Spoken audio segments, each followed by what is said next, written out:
Okay. Last lecture में आप लोगों में से किसी ने पूछा था कि जो है ये क्या हाउसेस के बारे में बता रहे हैं क्या? Houses is different thing.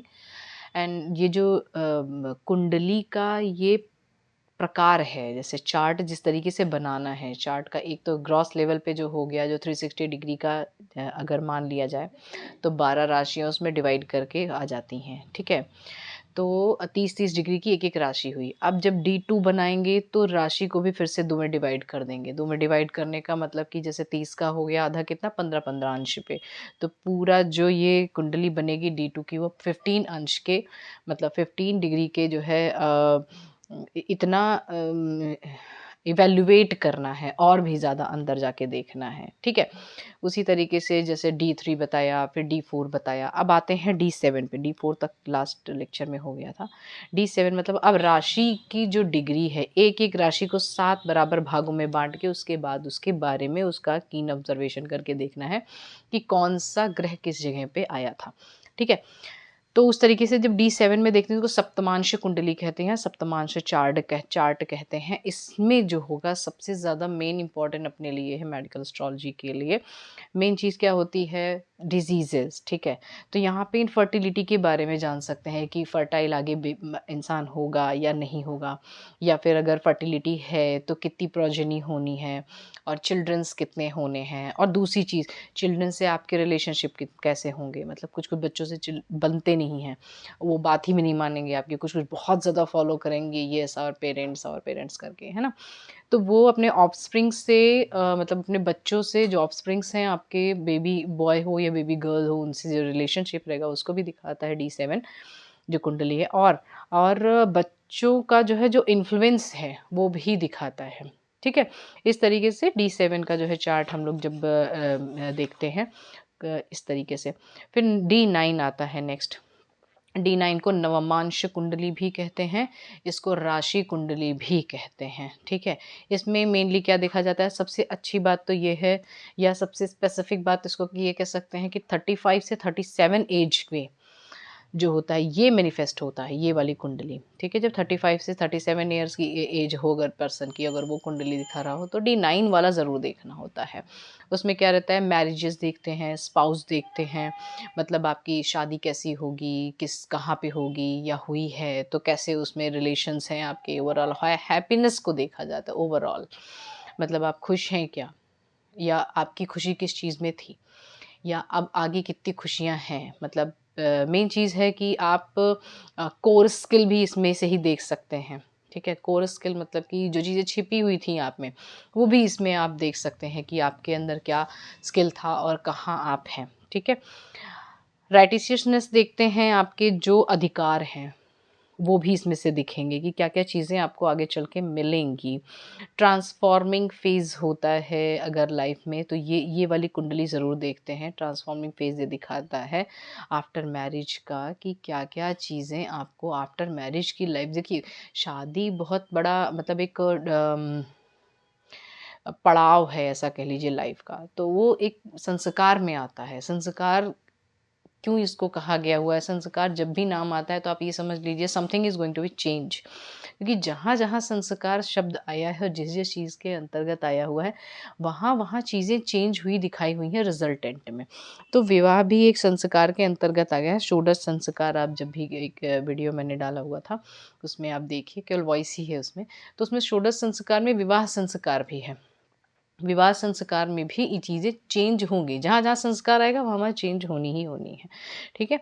तो यहाँ भी चीज़ें चेंज होती हैं, ट्रांसफॉर्मेटिव फ़ेज़ होता है ये लाइफ़ का, तो ये भी कुंडली सबसे ज़्यादा मेन मानी जाती है। फिर नेक्स्ट आते हैं दशमांश कुंडली। दशमांश कुंडली मतलब या भैया D10 भी इसको बोलते हैं, इसमें करियर देखते हैं। आप प्रोफ़ेशन इसमें देखेंगे किस प्रोफ़ेशन में आप हैं और राइट प्रोफ़ेशन में हैं भी या नहीं हैं, ये भी देखा जाता है, क्योंकि कभी-कभी ज़बरदस्ती पकड़ा दिए जाते हैं प्रोफ़ेशंस, तो उसमें आप उतना ज़्यादा प्रोग्रेस नहीं कर पाते हैं जस्ट बिकॉज़ ऑफ़ आपके जो पॉज़िटिव एनर्जी जो आपको गॉड गिफ्टेड आई हुई है, वो किसी और चीज़ के लिए आई हुई है और आप कहीं और यूज़ कर रहे हैं। तो उस चीज़ के लिए भी आपको प्रोफ़ेशन आपका जानना बहुत ज़रूरी होता है, that is you are the right person for this field और नॉट। ठीक है। फिर रेपुटेशन भी ये दिखाता है, रेपुटेशन मतलब कि अब इस फील्ड में जैसे अगर आप आ भी गए हुए तो आपका रेपुटेशन कितना बनने वाला है, आपको लोग इस फील्ड के अंतर्गत कितने जानने वाले हैं, या जहाँ भी हैं आप कुछ नहीं भी कर रहे तभी आपको लोग जानते हैं या नहीं जानते, रेपुटेशन आपकी समाज में क्या होगी। अचीवमेंट इन सोसाइटी, सोसाइटी में क्या क्या अचीवमेंट आप पा सकते हैं या आपको अभी तक पा जानी चाहिए थी। कभी कभी आप कुंडली किसी को दिखाइए और वो एस्ट्रोलॉजर्स कभी कभी आप जो सुने होंगे ये कहते हुए, या मोस्टली भी बहुत सारे वीडियोस आते हैं उसमें भी आप सुनते होंगे, आपको जहाँ होना चाहिए था वहाँ आप है नहीं। इट मीन्स कि आप कहीं और किसी और चीज़ में आपको अपना 100% एनर्जी देनी चाहिए थी और आप कहीं और एनर्जी दे रहे हैं, है ना, किसी और चीज़ में आप लगे हुए हैं, तो आप उस जगह के लिए राइट पर्सन नहीं हैं। ठीक है। अब जैसे अगर कुंडली में ये है कि नहीं आपको इंजीनियर ही बनना था और आप मेडिकल साइंस में हैं, तो this is not the right way. अब ऐसा भी नहीं आप फिर से रिवर्स करके लाइफ चेंज करेंगे, बट हाँ ये कर सकते हैं कि कुछ मेडिकल में ही इंजीनियरिंग से रिलेटेड आप जो है स्टार्ट कर सकते हैं। तो इसके लिए आपको प्रोफेशन, आपका रेपुटेशन, अचीवमेंट जानना ज़रूरी है कि सोसाइटी में अचीवमेंट मुझे किस चीज़ में मिल सकती है। ठीक है। सोशल स्टैंडिंग, ये चीज़ ये D10 वाली कुंडली दिखाएगी, जिसको दशमांश कुंडली कहते हैं। ठीक है। अब आता है इसके बाद D12, जिसको द्वादशांश कुंडली कहते हैं। इसमें देखेंगे पेरेंट्स, पेरेंट्स मतलब आपके जातक के पेरेंट्स की बात हो रही है, जिसकी कुंडली चल रही है उसके पेरेंट्स की बात हो रही है। वहाँ पे पेरेंट्स के बारे में जानेंगे, उनके अथॉरिटीज़ क्या क्या होंगी, आगे चल के अथॉरिटीज़ फिगर्स जो हैं वो दिखाई देंगे, हायर एजुकेशन कितने कितने मिलने वाले हैं भी या नहीं हैं, रिलेशनशिप कैसे होंगे आपके पेरेंट्स के साथ में और उनका इन्फ्लुएंस कितना होगा आप पर। ठीक है। या पेरेंट्स का कितने दिन का साथ लिखा हुआ है, बीमारियां हैं उनको क्या, आप उनकी बीमारी से परेशान होंगे क्या, या फिर उनकी वजह से आपकी वजह से उनको बीमारियां हो रही हैं क्या। मतलब कुछ कुछ चीज़ें होती हैं, जैसे बहुत लोगों को सुना होगा आपने कहते हुए कि आप अगर यहाँ से थोड़ा सा मूव कर जाएं तो उनके उनके सामने वाले के स्वास्थ्य पे असर पड़ सकता है। ठीक है। कई लोग रेमेडीज़ बताते रहते हैं, बट ऐसा होता भी होगा, मैंने कभी ट्राई नहीं किया। बट जो है ये पेरेंट्स के बारे में बताता है D12 कुंडली, द्वादशांश कुंडली। ये एग्जाम्पल लेके इसलिए मैं बताती रहती हूँ कि शायद वो चीज़ें आप रिलेट करें और ज़्यादा जल्दी याद रहेगा आपको। ठीक है। नेक्स्ट आते हैं D16, जो षोडशांश कुंडली बताती है। अब राशि को 16 इक्वल डिवाइड कर दीजिए और उसके बाद जो ऑब्जर्वेशन निकल के आता है जहाँ पे ग्रह मिलेंगे उस समय कुंडली के अकॉर्डिंग जो ग्रह जहाँ पे मिलेंगे उससे क्या मिलता है, उससे क्या चीज़ें दिखाई देती है। तो pleasures, material comforts, material comforts मतलब भौतिक सुख कितना होगा, गाड़ी घोड़ा बंगला ये सब कितने होने वाले, व्हीकल्स कितने आएंगे, कब आएंगे, किस समय पे आएंगे, कितने ढेर सारे होंगे। फिर ट्रांसपोर्टेशन कैसा होगा, मॉडल्स आप उसका क्या होगा, लग्जरीज, ओवरऑल कंफर्ट लेवल जो है आपका अभी के टाइम का, वो चीज़ें आप षोडशांश कुंडली से देख सकते हैं। जैसे कभी कभी होता है कुछ लोग पूछने आते हैं कि खरीदने का सोच रहे थे घर, पर योग नहीं बन रहा है, योग नहीं बन रहा है, इट मीन्स कि कभी अभी आपका समय नहीं आया होगा, या लेते लेते आप हट जाते हैं। मतलब घर लेने हुए थे कि हाँ बस लेने ही वाले हैं, उसके बाद फिर कुछ ऐसे संजोग बन जाते हैं कि कहीं और पैसा लग गया या कुछ और आपदा आ गई, उसके पैसे लग जाते हैं और आप नहीं ले पाते हैं। उस कंडीशन में आपको षोडशांश कुंडली दिखाने की बहुत ज़रूरत रहती है। ठीक है।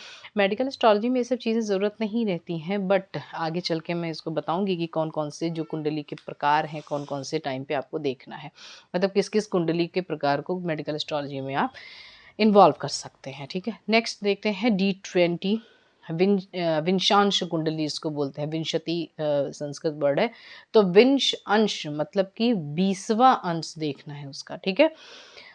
स्पिरिचुअल ग्रोथ, स्पिरिचुअल ग्रोथ देखना बहुत ज़्यादा ज़रूरी है, रिलीजियस है कि नहीं, रिलीजियस इंडिकेशंस जो हैं वो D20 में दिखाई देते हैं। डिवोशंस, स्पिरिचुअल जो परसूट्स हैं, फिर potential for the attaining spiritual things, मतलब आप अगर स्पिरिचुअल नॉलेज भी लेना चाहते हैं तो D20 कुंडली ज़रूर देख लीजिए अपनी, कि स्पिरिचुअल नॉलेज हमारे लिए है कि नहीं, या किस समय से स्टार्ट होगा। कभी कभी ऐसा लगता है कि पहले की लाइफ ऐसी नहीं थी हमारी, अभी की लाइफ में थोड़ा-सा चेंजिंग लग रहा है, ऐसे लग रहा है कि जैसे मुझे चीज़ें ना पता चलने लगी हैं, या फिर जो हम पढ़ रहे हैं वो जल्दी ग्रैस्प हो रहा है। It is very minute change, और बहुत ज़्यादा अगर पीछे की तरफ देखें रिवर्स होके तो उसमें थोड़ा-सा डिफरेंस लगता है। उस समय पे आपकी D20 वाली जो कुंडली है वो स्पार्क कर रही होती है, मतलब उसमें एक्टिवेट हुई रहती है। आप वो देखेंगे तो समझ में आएगा कि स्पिरिचुअल ग्रोथ कि जो है भी या नहीं भी। जैसे कुछ लोग हैं कि हमें भी सीखना है, अच्छा लगता है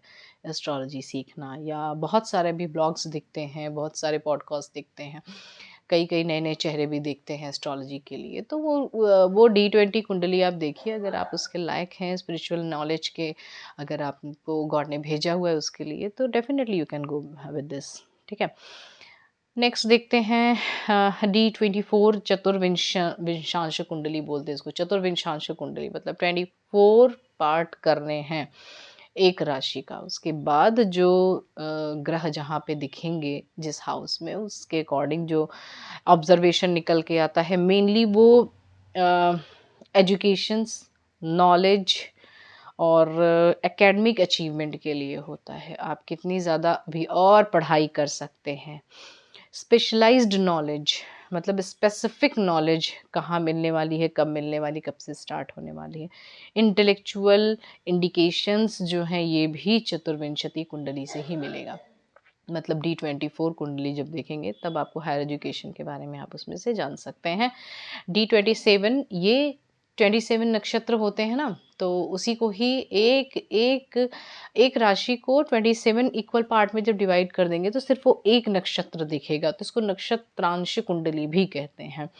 स्ट्रेंथ दिखती है इससे, वीकनेस भी देख सकते हैं। हिडन टैलेंट्स क्या हैं पर्सन के, जिस जातक का है वो हिडन टैलेंट्स उसके अंदर कुछ अगर होगा तो वो बताने के लिए ये D27 कुंडली होती है। इनेट्स क्वालिटीज़, टैलेंट्स, इनहेरेंट जो नेचर है, वो चीज़ें आपके अंदर जो छुपे हुए गुण हैं, उसमें से इस कुंडली के द्वारा जान सकते हैं। कभी-कभी ऐसा होता है कि यार अच्छा नहीं लग रहा है, कुछ अलग सा ही मुझे लग रहा है, फ़ील हो रहा है। तो अलग सा फ़ील होना जो भी, वो भी हिडन टैलेंट्स या फिर हिडन जो क्वालिटीज़ होती हैं, जिसको कहते हैं अंतर्गुण, मतलब अपने अंदर में कुछ ऐसे गुण थे जिसको अचानक से हमें पता चला।